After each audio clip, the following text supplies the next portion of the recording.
시속 110km였다. 야구 여왕 시즌. 이 트라이아웃에서 가장 먼저 현장을 뒤집어 놓은 장면은 선수 명단의 숫자가 아니라 한 지원자가 마운드에서 던진 그 공 하나였다. 투구폼은 아직 완성형이 아니었다. 하지만 팔이 넘어오는 순간 공은 포수 미트를 향해 날아갔고 전광판에 찍힌 숫자는 110이었다. 그 순간 추신수 감독은 자리에서 몸을 앞으로 뺐고 이대형 코치와 윤성민 코치의 표정도 굳어졌다. 블랙 퀸즈의 새로운 에이스는 이미 그 한 장면에서 시작되고 있었다. 이번 시즌의 핵심은 단순한 선수 교체가 아니다. 숫자부터 다르다. 47개 종목에서 308명이 지원했다. 그중 마지막 문턱에 선 선수는 단 18명이다. 신재호 PD가 감코진 앞에서 이 숫자를 꺼내는 순간 회의실 분위기는 바로 바뀌었다. 이것은 예능 캐스팅이 아니었다. 블랙 퀸즈를 다시 살리기 위한 생존 오디션이었다. 더 놀라운 것은 지원자들의 이력이다. 올림픽 메달 8개, 아시안 게임 메달 22개, 전국체전까지 포함한 총 메달 117개. 말 그대로 각 종목에서 이미 한 번 정상의 압박을 견뎌본 선수들이 야구장으로 몰려온 것이다. 블랙 퀸즈가 왜 이렇게까지 해야 했을까? 시즌 1의 마무리는 감동적이었지만 냉정한 기록은 4승4패였다. 여자 야구단으로서 첫 발을 내디뎠고 팬덤 까망이들의 응원도 받았지만 승률만 놓고 보면 아직 절대 강팀이라고 부르기 어려웠다. 더구나 시즌 1에서 블랙 퀸즈는 패배의 무게를 이미 경험했다. 쌈패가 쌓이면은 선수가 떠나야 하는 규칙 앞에서 선수들은 단순히 경기에서 지는 것이 아니라 동료를 잃는다는 압박을 함께 겪었다. 시즌 2는 그보다 더 독하다. 목표 승률 6할에 도달하지 못하면 팀의 존립 자체가 흔들릴 수 있다는 분위기까지 만들어졌다. 그래서 이번 명단 공개는 새 얼굴 소개가 아니라 팀의 운명을 건 재편성이다. 가장 먼저 시선을 끄는 그룹은 투수 후보들이다. 야구 경험이 길지 않아도 몸이 이미 공을 던지는 법을 알고 있는 선수들이 몰렸다. 특히 육상 투척 종목 출신 지원자는 마운드에서 기존 야구 문법을 깨뜨렸다. 창을 던지던 어깨. 지면을 누르는 하체 마지막 순간 팔을 채찍처럼 뿌리는 감각이 그대로 공에 실렸다. 시속 100km를 넘기는 투수가 한 명만 나온 것도 아니다. 여러 명이 100km 벽을 넘겼고 그중 한 명은 110km를 찍으며 시즌 2의 분위기를 한 번에 바꿨다. 여자 야구에서 구속 10km의 차이는 단순한 숫자가 아니다. 타자의 반응 시간을 빼앗고 수비 위치를 바꾸고 경기 운영 방식 자체를 바꾸는 무기다. 그렇다고 새로운 에이스가 무조건 투수 후보에서만 나온다고 단정할 수는 없다. 이번 트라이아웃에서 두 번째 충격을 만든 쪽은 테니스 출신 선수들이었다.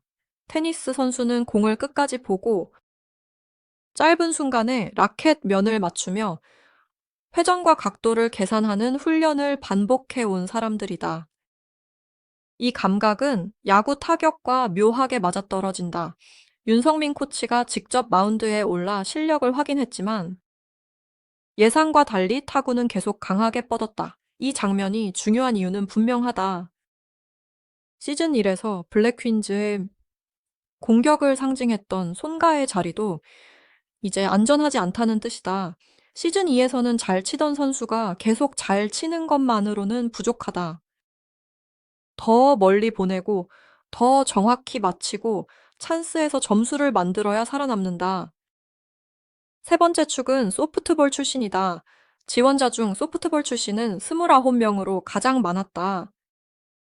이 숫자는 우연이 아니다. 소프트볼은 야구와 가장 가까운 종목이다. 타격, 포구, 송구, 주루, 슬라이딩까지 경기의 기본 언어가 비슷하다. 물론 공이 크기와 투구 방식은 다르다. 하지만 순간 판단, 베이스 감각 내야 수비의 리듬은 야구로 옮겨왔을 때 큰 장점이 된다. 블랙 퀸즈가 당장 경기력을 끌어올리려면은 소프트볼 출신 선수들은 가장 빠르게 전력화될 수 있는 카드다. 화려함은 투척 종목 후보가 가져가도 실제 경기에서 실수를 줄이고 팀을 단단하게 만드는 쪽은 소프트볼 라인일 가능성이 높다. 여기서 진짜 싸움이 시작된다. 시즌 2의 명단 공개가 무서운 이유는 새 선수들만 강해서가 아니다. 기존 선수들도 이미 달라졌다. 장수영은 시즌 1에서 투수로 존재감을 만들었고, 송가는 타자로 팬들의 시선을 잡았다. 김호나는 온탄이라는 별명처럼 투타 양쪽에서 가능성을 보여줬다. 이 셋은 블랙 퀸즈의 상징이었다. 하지만 시즌 2에서는 상징만으로는 자리를 보장받을 수 없다. 새 투수 후보들이 100km를 넘기고 새 타자 후보들이 코치진의 공을 받아치고 소프트볼 출신들이 완성도 높은 기본기를 보여주는 순간 기존 멤버들도 다시 증명해야 하는 입장이 됐다. 특히 손가의 변화는 시즌2의 중요한 관전 포인트다. 시즌1에서 손가는 강한 타격으로 블랙 퀸즈 공격의 중심에 섰다. 그런데 시즌2 티저에서는 손가가 마운드까지 넘보는 모습이 공개됐다. 타자에서 투수로 역할을 넓히는 순간 그녀는 단순한 중심 타자가 아니라 경기 전체를 바꾸는 선수로 성장할 수 있다. 하지만 그만큼 부담도 커진다. 이 새로 들어온 투수 후보들이 시속 110km라는 숫자를 던진 이상 송가가 투수로 인정받으려면 단순한 도전 정신이 아니라 제구 구종 경기 운영까지 보여줘야 한다.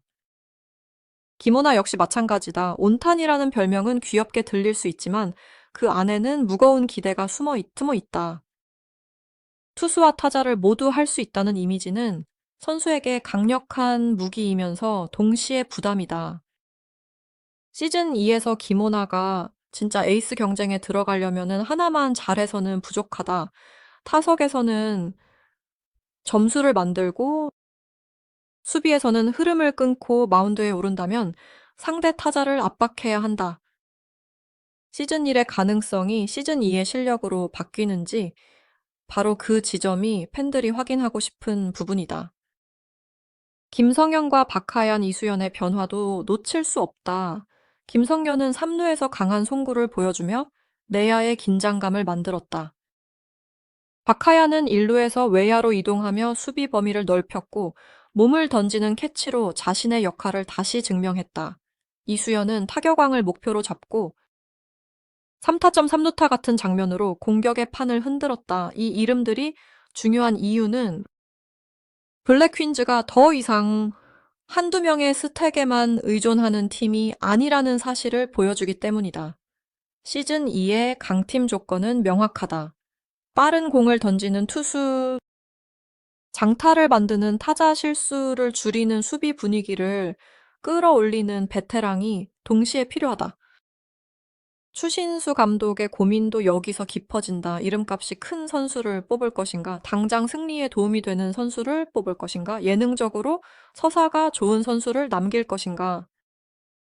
아니면은 냉정하게 기록과 움직임만 볼 것인가? 추신수는 메이저리그에서 16 시즌을 버틴 선수다. 그런 감독이 보는 기준은 단순히 한 번 잘한 장면이 아니다. 반복 가능한 능력 압박을 견디는 태도, 팀 플레이를 이해하는 눈, 그리고 경기 후반에도 무너지지 않는 체력이 중요하다. 그래서 18명의 최종 관문은 더 잔인하다. 한 번의 강속구, 한 번의 장타, 한 번의 멋진 캐치로는 부족하다. 블랙 퀸즈 유니폼을 입으려면 팀을 이길 수 있게 만드는 선수여야 한다. 그렇다면은 그 새로운 에이스는 누구인가? 현재 가장 강한 후보는 세 방향으로 나뉜다. 첫째, 시속 110km를 던진 투척 종목 출신 후보. 이 선수는 숫자만으로 이미 시즌 2의 상징이 됐다. 둘째, 윤성민 코치의 공을 강하게 받아친 테니스 출신 타자 후보. 이 선수들은 블랙 퀸즈의 공격력을 바로 끌어올릴 수 있다. 셋째, 야구와 가장 가까운 기본기를 가진 소프트볼 출신 라인. 이들은 화려한 한 장면보다 안정적인 경기력으로 감독의 선택을 받을 수 있다.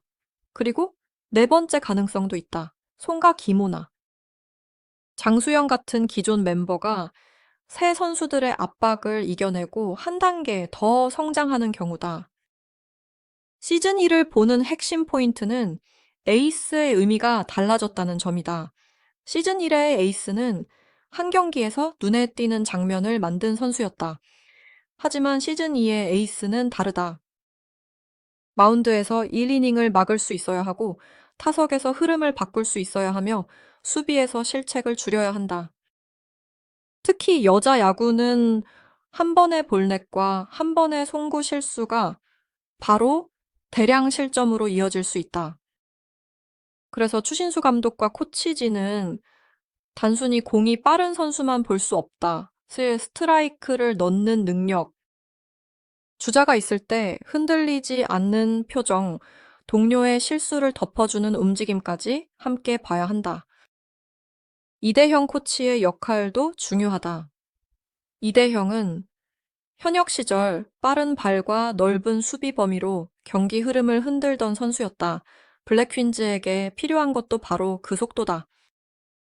시즌 2에서 새 멤버가 들어오면 팀은 더 빨리 움직여야 한다. 번트 수비, 외야 중계 플레이 2루 도루 저지 1루에서 3루까지 가는 판단이 승패를 갈라놓는다. 윤성민 코치는 투수 출신답게 공이 회전과 제구 타자의 타이밍을 더 날카롭게 볼 수 있다. 그래서 트라이아웃에서 타자가 강한 타구를 만들었다는 사실은 단순히 잘 맞힌 장면이 아니다. 실제 경기에서 투수의 공을 읽을 수 있는지 확인한 장면이다. 블랙퀸즈가 시즌 2에서 진짜 강팀이 되려면 라인업의 균형이 필요하다. 선발 투수는 경기 초반을 버텨야 하고 구원 투수는 위기에서 흔들리지 않아야 한다. 포수는 빠른 공을 받을 수 있어야 하고 내야수는 짧은 타구를 정확히 처리해야 한다. 외야수는 한 발 늦으면 장타가 되는 공을 끝까지 따라가야 한다. 공격에서는 이 1번 타자가 출루하고 중심 타선이 장타를 치고 하위 타선도 최소한 진루타를 만들어야 한다. 바로 이 균형을 맞추기 위해 308명 중 18명을 남긴 것이다. 이름보다 중요한 것은 조합이다. 한 명의 천재보다 이길 수 있는 9명이 더 중요하기 때문이다. 이것이 시즌 2 명단 공개가 단순한 화제가 아니라 충격인 이유다. 블랙퀸즈는 이제 성장 드라마의 팀이 아니다. 살아남아야 하는 팀이다. 47개 종목 308명의 지원자, 18명의 최종 관문, 매달 117 개회 이력, 시속 110km의 강속구. 이 숫자들은 한 가지를 말한다. 야구 여왕 시즌 2는 시즌 1보다 빠르고 강하고 훨씬 냉정해졌다. 첫 방송은 2026년 7월 9일 목요일 밤 10시 채널 A에서 시작된다. 그날 공개될 블랙퀸즈의 새 얼굴은 단순한 신인 멤버가 아니다. 누군가는 기존 에이스의 자리를 위협하고, 누군가는 팀의 운명을 바꾸고, 누군가는 팬들이 생각하지 못한 방식으로 새로운 야구 여왕이 될 것이다. 지금 가장 큰 질문은 하나다. 블랙퀸즈의 새로운 에이스는 시속 110km의 공을 던진 그 선수일까? 아니면 모두가 방심한 순간 이미 팀 안에서 조용히 진화하고 있던 기존 멤버일까? 시즌 2의 진짜 싸움은 선수 명단이 공개된 바로 그 순간부터 시작됐다.